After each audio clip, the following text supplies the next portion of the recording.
ಆತ್ಮೀಯ ರಾಜ್ಯ ಸರ್ಕಾರಿ ನೌಕರರ ವರ್ಷದ ಮೊದಲನೆಯ ತುಟ್ಟಿ ಭತ್ಯೆ ಮತ್ತು ಕೇಂದ್ರ ಸರ್ಕಾರಿ ನೌಕರರ ತುಟ್ಟಿ ಭತ್ಯೆ ಕುರಿತು ಒಂದು ಲೇಟೆಸ್ಟ್ ಅಪ್ಡೇಟನ್ನು ತಮ್ಮೊಂದಿಗೆ ಶೇರ್ ಮಾಡ್ತಾ ಇದ್ದೇನೆ.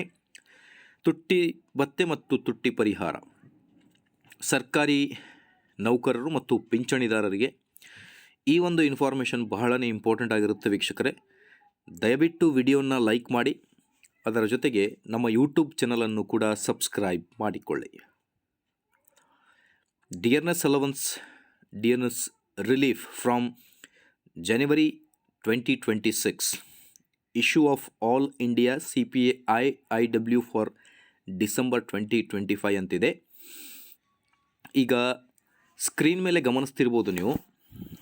AICPI ಸೂಚ್ಯಂಕ ಆಧಾರದ ಮೇಲೆ ವರ್ಷದ ಮೊದಲನೆಯ ತುಟ್ಟಿ ಭತ್ಯೆ ಎಷ್ಟು ಇನ್ಕ್ರಿಮೆಂಟ್ ಆಗಬಹುದು ಅನ್ನೋದ್ರ ಬಗ್ಗೆ ಬಹಳಷ್ಟು ಚರ್ಚೆಗಳು ಕೂಡ ನಡೀತಾ ಇವೆ.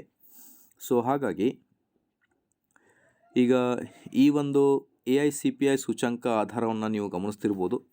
ಎಕ್ಸಿಸ್ಟಿಂಗ್ DA/DR ಫ್ರಾಮ್ ಜುಲೈ 2025 ಮತ್ತು DA/DR ಫ್ರಾಮ್ ಜನವರಿ 2026 ಎಷ್ಟಿರಬಹುದು ಅನ್ನೋದ್ರ ಬಗ್ಗೆ. ಪ್ರಸ್ತುತ ಈಗ ಕೇಂದ್ರ ಸರ್ಕಾರಿ ನೌಕರರಿಗೆ 58% DA ಇದೆ. ಈಗ ಜನವರಿ 1ರಿಂದ 2026ರಿಂದ 60% ಆಗಬಹುದು ಅನ್ನೋದ್ರ ಬಗ್ಗೆ ಒಂದು ಮಾಹಿತಿ ಬರ್ತಾ ಇದೆ.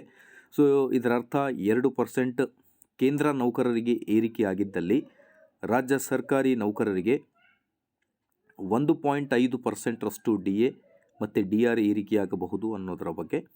ಇದು ಒಂದು ಲೇಟೆಸ್ಟ್ ಅಪ್ಡೇಟ್ ಆಗಿರುತ್ತೆ ವೀಕ್ಷಕರೇ. ದಯವಿಟ್ಟು ವಿಡಿಯೋನ ಲೈಕ್ ಮಾಡಿ, ಯೂಟ್ಯೂಬ್ ಚಾನಲನ್ನು ಸಬ್ಸ್ಕ್ರೈಬ್ ಮಾಡಿಕೊಳ್ಳಿ. ಮುಂದೆ ಬರುವ ಎಲ್ಲ ಮಾಹಿತಿಗಳನ್ನು ಶೇರ್ ಮಾಡಲಾಗುವುದು. Thank you friends.